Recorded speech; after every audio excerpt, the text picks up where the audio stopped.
Proszę Państwa, mamy rok norwidowski i Instytut de Republika został włączony w obchody norwidowskie. Stąd też obecność pana profesora Tomasza Korpesza wśród nas, który jest specjalistą związanym z Cyprianem Norwidem i wygłosi referat Cyprian Norwid o człowieku i obywatelu. Zapraszamy pana, panie profesorze.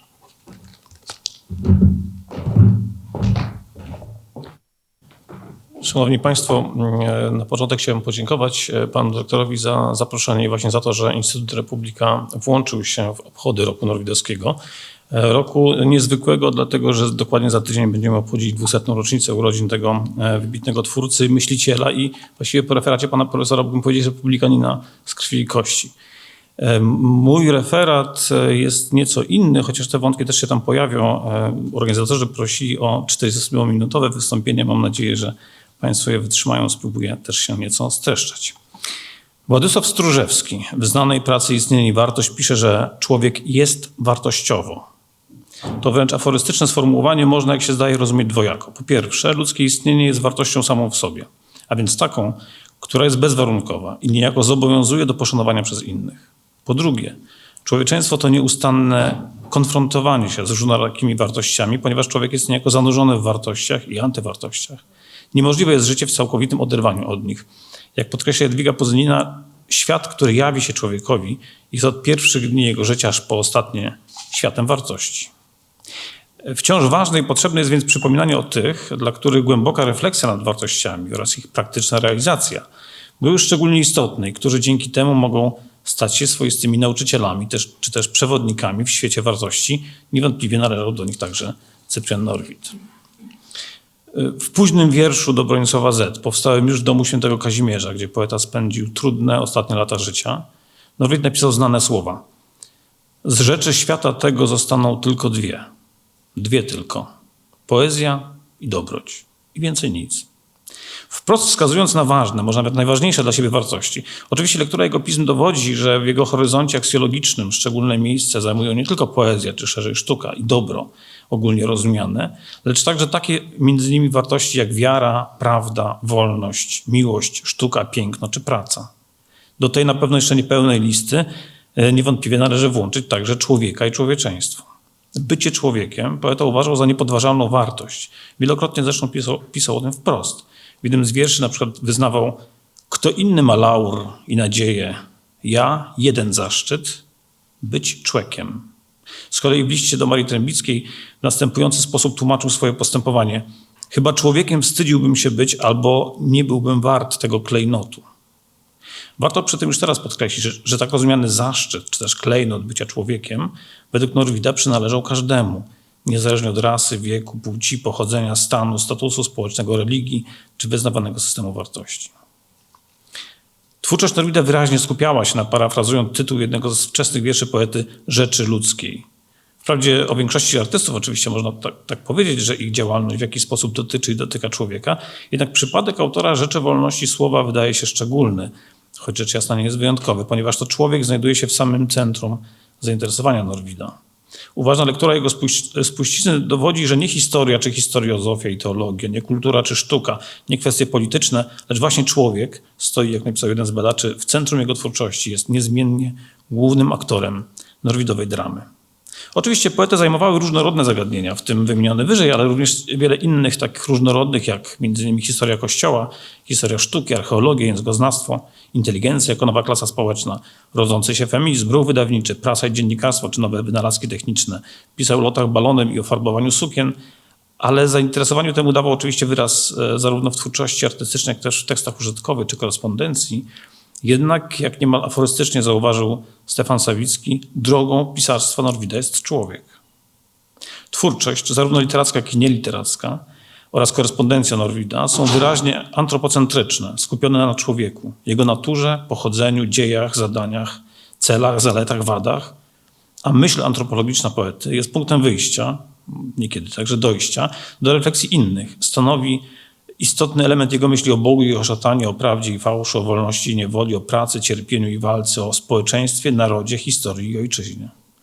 Poetę nieustannie zajmuje problem człowieka i człowieczeństwa, także różnego typu ludzkich zbiorowości, rozpatrywane z rozmaitych perspektyw.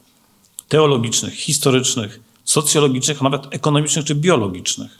Wszystko, o czym pisze, odnosi on i rozpatruje w relacji do człowieka, a w całej twórczości stara się dotrzeć do pełnej prawdy o człowieku. Mógłbym sparafrazować Norwida, że trochę się czuł jako w trupie doskonały i nadkompletowy aktor, dlatego że moją macierzystą dyscypliną jest językoznawstwo. Ale właśnie językoznawca badający język Norwida i słownictwo Norwida, także w twardych danych statystycznych, danych liczbowych, znajdzie potwierdzenie tej tezy, że właśnie, że człowiek jest w centrum jego zainteresowań. Jeśli spojrzymy na statystykę leksykalną, na słownictwo, którego Norwid używał, to znajdziemy w jego tekstach tak wiele i tak różnorodnych określeń czy słów związanych z człowiekiem właśnie, jak chociażby całoczłowieczość, odczłowieczyć się, bożoczłowieczeństwo, wszechczłowiek, całoludzkościowy itd., itd. W sumie, podam te dane, bo one są uderzające, są to 34 leksemy, 34 wyrazy czy wyrażenia w prawie 3000 użyć. Dlaczego to jest istotne? Dlatego, że jeśli porównamy z korpusem Mickiewicza, o którym się mówi, że tak był zaangażowany w sprawy polskie chociażby, jego korpus tekstowy jest większy od Norwida, u niego znajdziemy 10 takich słów w 1600 użyciach. Norwid używa zatem niemal dwukrotnie częściej wymienionych wyrazów niż Mickiewicz, a w jego pismach znaleźć można ponad 3 razy więcej leksemów, częściowo neologizmów z omawianego pola. Dowodzi to koncentrowania się wielu wypowiedzi poety na człowieku, ale też jego kreatywności językowej Norwida i potrzeby poszukiwania jak najodpowiedniejszych określeń dla właściwego nazwania i opisania rzeczy ludzkiej. Trudno rzecz jasna mówić o jednorodnym obrazie człowieka wynikającym z tych wszystkich użyć wymienionych słów. Nie dałoby się zresztą tego tutaj w tak krótkim wystąpieniu odtworzyć. Często ich odcienie znaczeniowe czy wartościowanie jest uwarunkowane kontekstem, w którym się znajdują. Niekiedy są na przykład naznaczone polemicznym charakterem danej wypowiedzi. Przykładem mogą być choćby słowa świętego Pawła z jednego z wierszy. Człowiekiem jestem i jako wy proch prochów i na ziemi tej błędny wijator. Pozornie wyraźnie degradujące człowieka, sprowadzające go do poziomu pyłu, jednak w istocie przywracające jego właściwą miarę, ponieważ będące odpowiedzią na próby uznania apostoła za nowego Boga przez pogan. Czasem takie norwidowskie frazy o człowieku nie oddają autorskiego sposobu widzenia świata, ale noszą wyraźny rys osobowości i poglądów postaci literackich, które te słowa wymawiają. Tak jest choćby w przypadku wypowiedzi górnika z poematu Assunta, który widzi człowieka jedynie jako twór czysto biologiczny, czy może raczej biologiczno-chemiczny wręcz, znajdujący się w określonym miejscu łańcucha innych bytów ożywionych. Górnik, wobec którego podmiot poematu wyraźnie się dystansuje, mówi m.in. człowieka stworzył łańcuch przyrodzenia i chwilę dalej człowiek jest gaz, ferment, wapno. Podobnie jest w poemacie Rzecze wolności słowa, wspaniałym poemacie Norwida o historii kultury i cywilizacji, w którym dystans do wypowiadanych słów o człowieku wyrażony jest wprost. Norwid pisze w takiej pierwszej pieśni tego poematu: mędrcy dzisiejsi głoszą, kto powolny słucha, że człowiek jest następnym ogniwem łańcucha stworzeń ciągu, że łańcuch ten wyjrzał człowiekiem ponad kryształ i koral i pierś zdętą mlekiem. Takich przykładów w pismach Norwida można znaleźć jeszcze kilka, jednak wszystkie one są wyraźnie kontekstowe. Jak już zaznaczyłem, nie da się więc mówić o jednorodnym i dialektalnym obrazie człowieka. Niewątpliwie jednak można mówić o elementach łączących większość antropologicznych wypowiedzi Norwida, o swoistym zbiorze powtarzających się motywów czy cech, z których na plan pierwszy wysuwa się godność osoby ludzkiej i wynikający z niej nakaz szacunku dla każdego człowieka. Symptomatycznym, niemal symbolicznym wyrazem przekonań poety w tym zakresie jest jego oryginalny projekt społeczno-polityczny z roku 1875, mianowicie Towarzystwo Uszanowania Człowieka. Miało być ono odpowiedzią na teorie naukowe i filozoficzne redukujące pojęcie człowieka i człowieczeństwa tylko do jednej skrajnej sfery, albo wyłącznie materialnej, biologicznej, w tym kontekście Norwid pisze m.in. o systemie Darwina i darwinizmie, albo też wyłącznie duchowej. Przedstawicieli takich poglądów, popularnych w drugiej połowie XIX wieku, nazywa poeta spirytami. Zresztą Norwid, dla którego niezwykle ważnym pojęciem i wartością była całość, wielokrotnie wyrażał sprzeciw wobec różnego typu skrajności, które nie pozwalają na obiektywne widzenie rzeczywistości. W wierszu Dwa guziki pisał tak: dzikość stąd pochodzi, że się jest jednostronnym, jak kwiatów korzenie i że się przeciwwrotnych połowic nie godzi.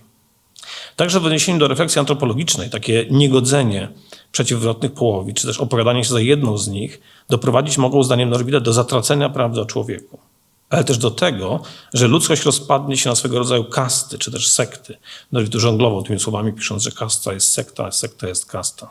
W specjalnym memoriale wysłanym do kilku przedstawicieli polskiej emigracji poeta stwierdza dość kategorycznie: potrzebne jest towarzystwo uszanowania człowieka, mające na celu wprowadzenie człowieczej pokory we warunki socjalne i historyczne, normalnie, mocno, raźnie, bezwiolentnie, niezłomnie. Towarzystwo takie ma na celu, jak pisał poeta, wyeliminowanie twórczą miłością technicznego elementu kast, a wszystko, cokolwiek do uszanowania człowieka w społeczności i historii i pracy kwapi się, nie jest mu obojętne. W tym memoriale znaleźć można swego rodzaju argument za tym, że każdej osobie ludzkiej należy się nie tylko zainteresowanie, motywowane czysto poznawczo, jak w dynamicznie rozwijających się w czasach poety naukach przyrodniczych, lecz także, a może nawet przede wszystkim szacunek. No, pisze: człowiek nie tylko jest interesujący, ale i święty, szanowny. Ludzka godność według poety jest przyrodzona, ale pochodzi od Boga. Człowiek jest bowiem dzieckiem Stwórcy. Myśl tę dobrze oddają następujące wersy z cytowanego już poematu Rzecz o wolności słowa. Człowiek był wytwornym i ludzkości prolog w raju jest. Wytwornym, czyli zarazem stworzonym, wytworzonym przez Boga, jak i doskonałym. Sakralne pochodzenie i wynikająca z niego niezbywalna godność każdego człowieka są tym większe i silnie ugruntowane, że człowieka, jak podkreśla poeta kilkakrotnie, Wszechmocny nie utworzył słowem rozkazującym, ale ulepił ręką kochającego Ojca Twórcy. To cytat z listu. To dlatego sam dawca tej godności odnosi się do korony stworzenia z szacunkiem, co Norwid przypomina, przywołując chociażby stosowny fragment Księgi Mądrości. A następnie w jednym z listów zauważa gorzki paradoks, że nieuszanowanie człowieka jest czysto ludzki wynalazek. Przeciwko takiemu, różnie rozumianemu i w rozmaity sposób przejawiającemu się nieuszanowaniu poeta protestował wielokrotnie, argumentując na przykład tak. Człowiek nigdy nie jest zwierzęciem istnym, z tej przyczyny, iż człowiek jest zawsze obrazem i podobieństwem Boga żywego. Zasługuje przeto od równych sobie na głębokie uczczenie. Może ten obraz być skażony, ale to zawsze Boga żywego obraz. W innym miejscu pisał nawet mocniej, że człowiek to obraz i cząstka Boga, to jest Stworzyciela. Takie głębokie, ugruntowane przekonanie i w ten sposób prowadzona refleksja nad ludzką naturą musiały sprawić, że Norwid ostro polemizował z przywoływaną już popularną w jego czasach teorią Darwina w jej strywializowanej wersji. Jego zdaniem bowiem człowiek nie dopełzł z wolna człowieczości, od niejakości jakiejś nicości i czczości, od najniższej tu rzeczy. Nie. Człowiek całym powstał, zupełnie wytwornym. Człowiek był od początku zupełnie wytwornym i całym, czyli też doskonałym, zamkniętym, pełnym. Czy jak pisze Norwid w innym miejscu, od razu jako stworzenie doskonałe, ponieważ został stworzony przez doskonałego, ale kochającego Stwórcę na jego obraz i podobieństwo, jak już mówiłem. To dlatego każdy człowiek, jak pisze poeta, w sobie cień pięknego nosi i każdy z nas tym piękna pyłem. Każdy jest w innym miejscu, stwierdzi, sąsiadem Boga. To dlatego w głębokiej, dramatycznej modlitwie napisze, że ludzie mają w piersiach Bożego Anioła. W jednym z listów stwierdzi, że człowiek ma bóstwo w piersiach swoich. W innym napisze wprost, że człowiek jest osobą świętą. A w wierszu Pożegnanie, nieco paradoksalnie, stwierdzi, że ludzie to półanioły, gdy aniołów całych nie ma. To dlatego w nocie w sprawie zamachu berezowskiego może wyznać: jeśli ja tonącemu lecę podać się, albo zgłodniałemu, albo upadającemu, albo idiocie, albo uciśnionemu do głębi, to ja służę, bo to Bóg. Na ten aspekt antropologicznej refleksji Norwida zwraca uwagę między innymi Władysław Stużewski, który pisze tak. Norwid patrzy jakby przez biblijne kategorie umysłu, które w każdym każą najpierw widzieć bliźniego, a w bliźnim Chrystusa. Poeta podkreśla też, że wolność i godność jednostki jest warunkiem wolności i rozwoju wspólnot, choćby narodowych. Pisał między innymi: tyle i takiej egzystencji naród ma, ile i jak jest w stanie człowieka uszanować. Mimo wielokrotnego akcentowania godności wielkości człowieka, Norwid często podkreślał, że wielkość ta, czy wręcz świętość została zatracona w wyniku grzechu pierworodnego i stale jest zatracana w pełnej zła codzienności. Poeta nie był naiwny w swoim spojrzeniu na ludzką naturę, przeciwnie, był wręcz wyczulony na jej negatywne aspekty. Jadwiga Pozynia podkreśla: człowiek Norwida to nie jednolity posąg, wyidealizowany heros. Istotną cechą autora Prometidiona jest brak uproszczeń i krytyczny stosunek do otaczającej go ludzkiej rzeczywistości. Ludzie opisywani lub ironicznie portretowani przez Norwida są często powierzchowni, ograniczeni, głupi, niedojrzali, interesowni, żądni władzy, bierni, pozbawieni ludzkich uczuć, dewocyjni. Ten ciąg ludzkich wad można by jeszcze przedłużać. Koniec cytatu. Świadomość niedoskonałości natury ludzkiej, jego uwikłania w zło, przywar i ułomności, swego rodzaju wręcz wyostrzone patrzenie na nie, widoczne są w całej twórczości poety. Dotyczy to także twórczości plastycznej Norwida. Przykładem mogą być choćby jego liczne karykatury i satyryczne scenki rodzajowe. Bardzo często z krytycznym dystansem, a niekiedy nawet złośliwą ironią, wypowiada się on o tych, którzy zapomniawszy o tym, że są dziećmi Boga, żyją tak, że sprzeniewierzają się przyrodzonej im godności i nie realizują w praktyce powołania do świętości. Jednak mimo wszystko Norwid nie odmawia takiej godności nikomu. Warto w tym kontekście przywołać znaną metaforę z wstrząsającego w sumie wiersza Larwa, opisującego tajemniczą postać widzianą na śliskim bruku w Londynie. Rzekłbyś, że to Biblii księga zataczająca się w błocie. To antynomiczne zestawienie jest charakterystyczne dla wielu norwidowskich refleksji o człowieku. Irena Sławińska pisała niegdyś: zgodnie z chrześcijańską doktryną o synostwie Bożym i grzechu pierworodnym, Norwid widzi człowieka zawsze w tych dwóch ekstremach. Widzi jego szkarłat królewski, godność dziecka Bożego i jego słabość pyłu. W przytoczonym fragmencie autorka przywołuje znamienną dla Norwida frazę. W wierszu De Otymie pisze on: Pani raczyłaś wspomnieć mnie, człowieka, pył marny i rzecz Bożą. Oto kwintesencja norwidowskiego ujęcia istoty człowieczeństwa. Człowiek to jednocześnie pył marny i rzecz Boża. Jest on, jak pisze poeta w innym miejscu, nieśmiertelny zarówno jak mały, doczesny co chwila, a wieczny zawsze. W takich zestawieniach paradoksalnie niemal zaciera się sprzeczność, a uwypukla nieuchronna złożoność rzeczywistości, której pełny, po norwidowsku rozumiany cały obraz, musi zawierać wszystkie elementy. Także, a może nawet przede wszystkim elementy kontrastowe, przeciwstawne. W przypadku człowieka i człowieczeństwa są to m.in. jednocześnie sakrum i profanum, duch i materia, wieczność i przemijalność, dobro i zło, świętość i grzeszność. Choć zatem człowiek jest koroną stworzenia, a człowieczeństwo naznaczone jest sakralnością, to paradoksalnie o jego pełni nie można mówić bez tego, co należy do sfery profanum i jest naznaczone przemijalnością, ułomnością czy nawet złem. Tak pojmowaną istotę człowieczeństwa dobrze oddaje znana definicja poetycka z wiersza Sfinks. Przypomnij mi ten krótki utwór, w którym poeta wyraźnie nawiązuje do mitu o tebańskim Sfinksie. Zastąpił mi raz Sfinks u ciemnej skały, gdzie jak zbójca, celnik lub człowiek biedny, prawd wołając, wciąż prawd zgłodniały nie dawa gościom tchu. Człowiek? Jest to kapłan bezwiedny i niedojrzały, odpowiedziałem mu. A licz o dziwy, Sfinksie cofnął grzbietem do skały, przemknąłem żywy. Mitologiczny Sfinks, jak Państwo pamiętają, na pewno pytał o przechodniów o człowieka, zadał zagadkę, której odpowiedział był człowiek. Norwidowski Sfinks idzie o krok dalej, pyta, kim człowiek jest. Znamienna jest odpowiedź właściwa, ponieważ pozwalająca zachować życie. Człowiek jest to kapłan bezwiedny i niedojrzały. Według Norwida człowiek, zgodnie z Biblią, jest powołany do kapłaństwa. Jednak kapłaństwo to nie jest, oczywiście rozumianego nieinstytucjonalnie, kapłaństwo to nie jest, choć może być i powinno być charakterystycznym rysem wszystkich ludzi. Więcej nawet, w pełni objawia się u nielicznych. I dlatego właśnie w omawianej konstrukcji człowiek jest definiowany jako kapłan bezwiedny i niedojrzały, którego zadaniem, życiowym zadaniem jest dojrzewanie do pełni kapłaństwa. Norwid narzekał na to, że na zupełny brak rozwinięcia człowieczeństwa w człowieku. Czekał, aż z człowieka się wywalczy człowiek, aż właśnie dojrzeje on do pełni swojego powołania. Dwoistość ludzkiej natury, zaznaczona w tej definicji, którą niekiedy poeta rozrysowuje w sposób niezwykle dramatyczny. W jednym z wierszy czytamy: człek, wcielona sprzeczność, dział, z raną śmierci, co go dwoi, z blizną grzechu, rozłamany, ledwo stoi. Ta dwoistość nie jest jednak zdaniem Norwida czymś złym. Przeciwnie, jest swego rodzaju wyzwaniem.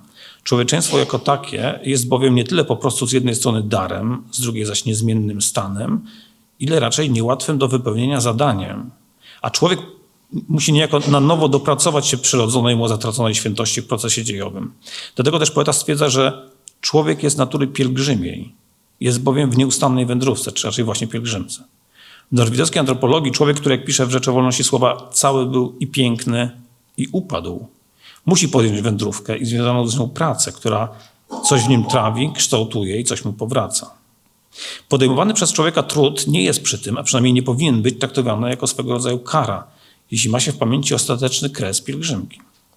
Ludzkim celem i zadaniem według poety jest zarówno doskonalenie wewnętrzne, przywracanie zagubionej bliskości z Bogiem w wymiarze jednostkowym, jak i praca w środowisku, w którym człowiek się znajduje, aktywne uczestnictwo w życiu otaczającego świata, prowadzące do jego przemiany. Jak napisał Jan Paweł II w słynnym liście do norwidologów, który miałem okazję słyszeć wówczas w Watykanie w 2001 roku, zadaniem człowieka jest budowanie mostów łączących człowieka z człowiekiem, a wszystkich z Bogiem. Być człowiekiem zatem to dla poety m.in. uczestniczyć w zbiorowym historycznym wysiłku ludzkości zmierzającym do wcielenia ideału, do odbudowania utraconej doskonałości, do pojednania dwóch przeciwstawnych porządków rzeczywistości. Każdy pojedynczy człowiek powinien być niejako zaczynem postępu ludzkości.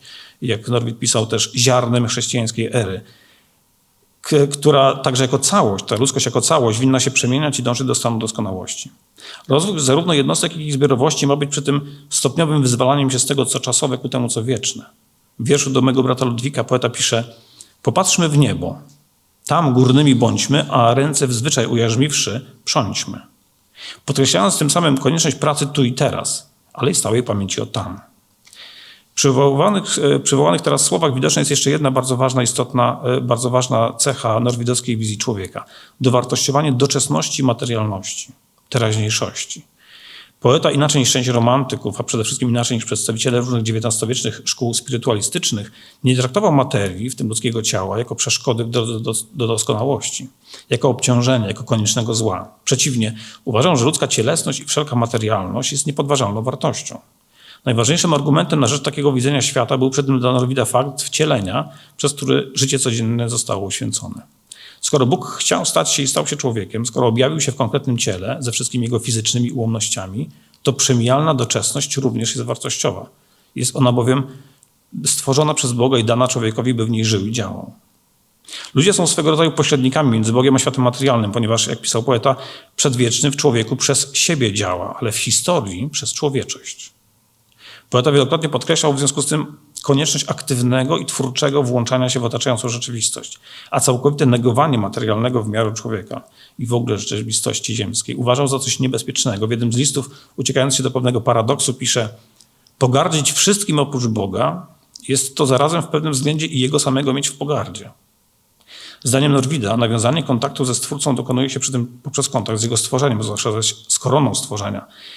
Bóg bowiem najczęściej objawia się przez bliźnich. Z tego powodu autor Prometydiona koncentruje się na relacjach międzyludzkich, na właściwym stosunku człowieka do człowieka. Stosunku pełnym chrześcijańskiej miłości i wyrozumiałości, ale nie bez krytycznej afirmacji. Stosunku opierającym się na wzajemnym poszanowaniu godności i wolności człowieka jako osoby, o której w wierszu Królestwa poeta napisze: nie niewola, ni wolność są w stanie uszczęśliwić cię, nie. Tyś osobą, udziałem twym więcej, panowanie nad wszystkim na świecie i nad sobą.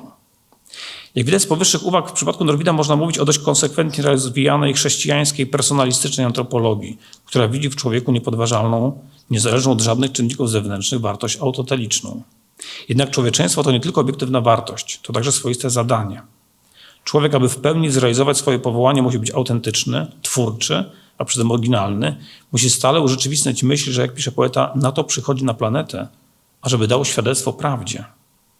Bierność, brak aktywności, brak rozwoju w życiu, także w życiu duchowym, poeta jednoznacznie piętnował. Ostrzegał też, że trzeba czasu nie tracić, bo kto czas traci, czas go straci. A w innym miejscu podkreślał: na to jest życie, żeby je wyżyć, nie na to, żeby użyć. Istotne jest też, że poeta traktował pracę jako zadanie do wypełnienia, jako konieczny, jak pisał, czynsz płacony światu, nawiązując przy tym m.in. do ewangelicznej przypowieści o talentach. W jednym z liście zauważa: Pan Bóg pożyczył nam samych siebie i nie przyjmie, skoro mu oddamy brud to, co nam dał, bo oddać bez procentu jest odrzucić. Norwid pisał przy tym o pracy czy szerzej ludzkiej aktywności z różnorakich perspektyw i na różnorakich poziomach. W jego pismach znaleźć można rozważania lub przynajmniej uwagi o działalności artystycznej najwybitniejszych twórców ludzkości i o pracy anonimowego brukarza czy zamiatacza ulic, o wysiłkach zbiorowości i o trudzie konkretnego wyrobnika, o pracy szlachetnej, wykonywanej z pasją i o pracy niewolniczej i w ogóle o niewolnictwie, które oczywiście potępią. Wielokrotnie podkreślał przy tym to, że każda praca jest ważna i wartościowa, musi być jednak wykonywana rzetelnie i z autentycznym zaangażowaniem. Musi też czemuś i komuś służyć, zwłaszcza wspólnocie, zwłaszcza dobru wspólnemu, ale też musi być podejmowana w wolności. W jednej ze swoich filozoficznych rozpraw zauważał, nieco może naiwnie, ale obrazowo: wiadomo jest wszystkim na świecie, że praca odnosi się swoją dzielnością i obfitością do miary wolności. Gdzie więcej wolności, tam i pracy więcej. I o ile wolniejszym społeczeństwo, o tyle dzielniejszą jest i praca. Od pamiętającej potop Niagary do brzegów Wisły i od Nilu do Bałtyku pojrzyjcie sprawdzenia szukając. W Persji, w Turkestanie, na Ukrainie szlachcic ma kilkudziesięciu służących, z których każdy ze wstrętem się budzi, ze smętkiem Liberię wkłada i potem, skoro o posługę zawołasz, wszyscy biegną szukać jeden drugiego i wszyscy stękają i kwaśni są i nikt nigdy nie jest usłużonym. W Anglii jeden służący robi tyleż i jest bardzo zadowolony z siebie obywatel. W Ameryce on zakontraktowanym jest na to zajęcie, jak każdy bliźni jego człowiek i wie, że może jutro kontrakt jego skończy się, a on może robić będzie co innego, a może i prezydentem kiedyś Rzeczypospolitej być zamierzy, co gdyby uwzględnić się dawało, wotować będzie na niego obywatel, którym on pierwotnie usługiwał. Zaprawdę odpowiadam na pytanie, co jest praca, że praca jest oryginalność. Praca jest tak dalece samodzielnością, iż najemnik ulicę brukujący, jeśli tylko tak jak drudzy ręką rusza, a nie wkłada w robotę swego oryginalnego akcentu, to próżniak i doświadczony dozorca pracy oddala go. To pojęcie moje o pracy całe jest, bo od brukującego ulicę do Kopernika też same i jedne i zupełne, zaś dlatego całe, że prawdziwe. Obraz, dłuższy cytat, ale pokazujący charakterystyczne widzenie takie konkretne Norwida, pokazujące też to, że każda praca jest ważna, ale tylko wtedy, kiedy jest robiona w sposób wolny, świadomy i z poczuciem dobra wspólnego. Norwidowski człowiek musi więc w wolności podejmować się zadań, jakie stawia przed nim życie. Szczególną rangę mają przy tym właśnie te zadania i działania, które nie są podejmowane, by po prostu zdobyć środki na utrzymanie, choć taką pracę Norwid też docenia, lecz te, które służą dobru wspólnemu. Takie działania wymagają wspólnoty, powinny być też zorganizowane, pisał Norwid. Błogosławiony to czas, kiedy człowiek stać się cegiełką może. To jest, kiedy plan i ogół jest. Inaczej to do czegoś dołożyć się. Dołożyć tę cegiełkę. Zawsze to będzie kupa cegieł. Wierzcie mi, że obywatelską i miłości rzecz robię, mówiąc to. Plan, zamysł, wspólnota. Działania takie, zdaniem Norwida, wynikają z poety świadomego, zaangażowanego członka społeczności, a mówiąc inaczej, prawdziwego obywatela. Powiedziałem prawdziwego obywatela, świadomie niuansując znaczenie i wartościowanie tego słowa i pojęcia w języku Norwida. Poeta używał bowiem słowa obywatel w kilku znaczeniach, czy raczej odcieniach znaczeniowych. Obywatelem bardzo często jest w jego pismach nazywany po prostu mieszkaniec jakiegoś kraju lub miasta. Jest to wówczas określenie neutralne, niekiedy pozytywne lub negatywne, wartościowane kontekstowo. Czasem obywatelami nazywa też Norwid mających pełnię praw mieszkańców starożytnej Grecji, Rzymu czy Egiptu. Oba takie odniesienia omawianego słowa są typowe dla polszczyzny XIX-wiecznej, jednak Norwid stosunkowo często stosuje je w nieco innym sensie. W niektórych kontekstach na miano obywatela, zawsze waloryzowane jednoznacznie dodatnio, często zapisywane wielką literą, zasługuje jedynie ten, kto aktywnie zajmuje się sprawami publicznymi. Poeta niejednokrotnie podnosił przy tym, że przedsięwzięcia o charakterze obywatelskim najpełniej mogą się realizować w warunkach demokracji.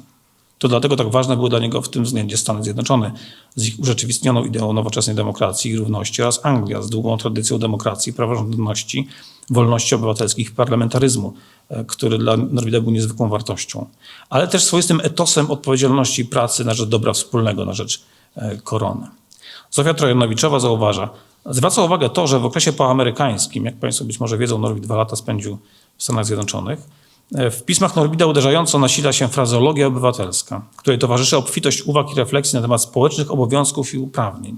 I nie jest sprawą przypadku, że właśnie od powrotu ze Stanów Zjednoczonych wzrasta aktywność Norwida w zakresie różnorodnych inicjatyw obywatelskich. Koniec cytatu. Warto wskazać te inicjatywy. Może zaskakujące dla tych z Państwa, którzy kojarzą Norwida tylko jako literata.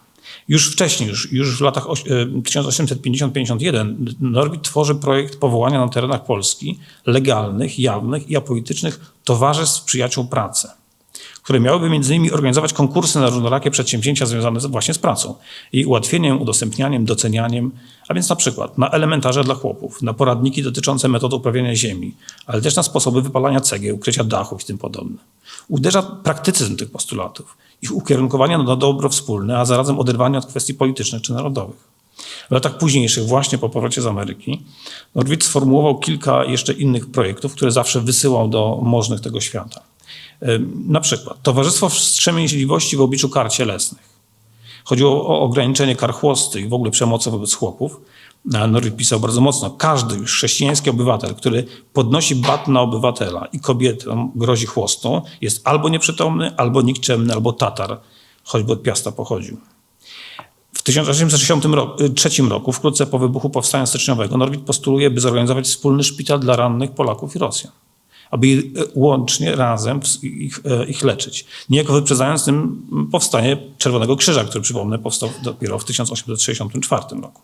W tymże samym 63 jesienią, niewątpliwie pod wpływem doniesień o okrucieństwie wojsk rosyjskich, poeta postuluje powołanie kongresu militarnego, który oceniałby i stawiał, jak pisze, przed Trybunałem Opinii Świata metody walki i sposoby traktowania podbitych przez zwycięzców.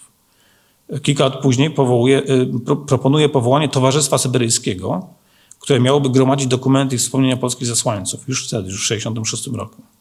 W 1873 roku, to bardzo aktywny pod tym względem czas, Norwid proponuje po pierwsze powołanie centralizacji, czyli ponadpartyjnej reprezentacji polskiej emigracji, która była, jak wiadomo, podzielona na koterię i z trudem przebijała się do opinii publicznej międzynarodowej. Taka centralizacja miałaby temu zapobiec. Utworzenie banku pożyczalnego, jak pisał, dla pracujących oraz dziennika, specjalnego dziennika, w którym można by właśnie docierać do opinii krajów zachodnich w związku ze sprawą polską. W 1975 roku projekt wspomnianego już Towarzystwa Uszanowania Człowieka, w 1979 nieco inny projekt Towarzystwa Biblijno-Artystycznego, które miałoby przygotować specjalne, bogato ilustrowane wydanie Pisma Świętego, które mogłoby trafić do wszystkich potrzebujących tegoż. Każdorazowo projektując tego typu instytucje i przedsięwzięcia, Norwid uzasadnia ich powstanie realnymi społecznymi potrzebami oraz płynącymi z nich pożytkami, zwłaszcza dla was niższych i uboższych. Charakterystyczne jest, że Norwid wszelkie takie postulaty, wszelkie zmiany chce wprowadzać na zasadzie dobrowolności, na mocy wspólnych ustaleń, dyskusji, dialogu, ewentualnie kształtowania umysłów i sumień, ale nie przymusu. Uderzające są też ich praktyczne wymiary, dalekie od wszelkich projektów politycznych czy nawet narodowo-wyzwoleńczych, co wydawałoby się w tamtych czasach typowe. Oczywiście nie znaczy to, że taka problematyka poetę nie zajmowała. Przeciwnie, pisał on o walce, pisał o prowadzeniu działań bojowych, zbrojnych, o powstaniach, o partiach itd. Postulował na przykład zorganizowanie takiej partii propolskiej w Rosji, która by mogła działać na rzecz opinii publicznej tamtejszej. To jest jednak temat na osobny referat. Do tych niezrealizowanych projektów norwidowskich warto dodać różnorakie przedsięwzięcia społecznej czy obywatelskiej natury, w których poeta brał udział już jako członek, jak choćby Paryskie Towarzystwo Czci i Chleba, które pomagało najuboższym emigrantom, do którego należał, na które płacił składki, ale też w późniejszych latach sam z niego korzystał. Jak wiele loterii i zbiórek na rzecz Polaków w trudnej sytuacji, na które poeta ofiarowywał swoje prace, ale też sam je organizował. Jak widać, Norwid wiele uwagi i energii poświęcał społeczeństwu obywatelskiemu i działaniom na jego rzecz. Bardzo wysoko cenił cnoty obywatelskie, takie jak odpowiedzialność za dobro wspólne, męstwo, uczciwość, zaangażowanie i tym podobne. Akcentował prawa, ale i obowiązki obywatelskie, a zarazem sam starał się być obywatelem przez duże O. Bardzo ostro krytykował przy tym brak poczucia obywatelskiego wśród Polaków. Warto tu przywołać fragment jednego z bardzo emocjonalnych listów na ten temat. Nie używa tam Norwid pojęcia obywatelskiego i obywatel, ale o to mu tak naprawdę chodzi. Oto jest społeczność polska. Społeczność narodu, który nie zaprzeczam, iż o tyle jako patriotyzm wielki jest, o ile jako społeczeństwo jest żaden. Wszystko, co patriotyzmu historycznego dotyczy uczucia, tak wielkie i wielmożne jest w narodzie tym, iż zaiste, że kapelusz zdejmam przed ulicznikiem warszawskim. Ale wszystko to, czego nie od patriotyzmu, czego nie od narodowego, ale czego od społecznego uczucia wymaga się, to jest tak początkujące, małe i prawie nikczemne, że strach wspomnieć o tym. Jesteśmy żadnym społeczeństwem. Jesteśmy wielkim sztandarem narodowym. Polska jest ostatnie na grobie społeczeństwo i pierwsze na planecie naród.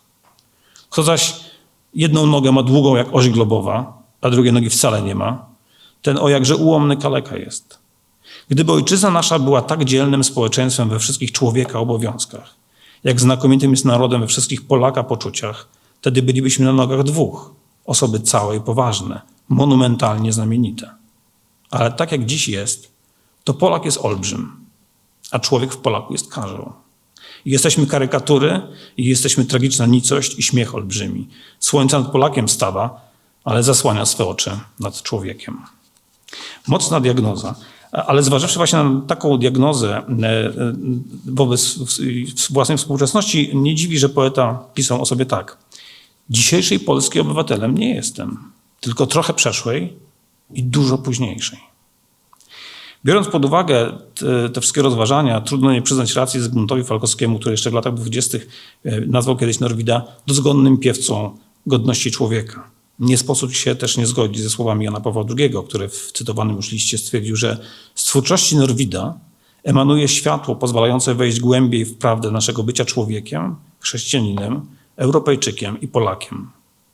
Można do tego dodać także świadomym obywatelem, a może nawet republikaninem, zgodnie z tą definicją republikana, którą przywołał przed chwilą pan profesor Szydło. Dziękuję bardzo.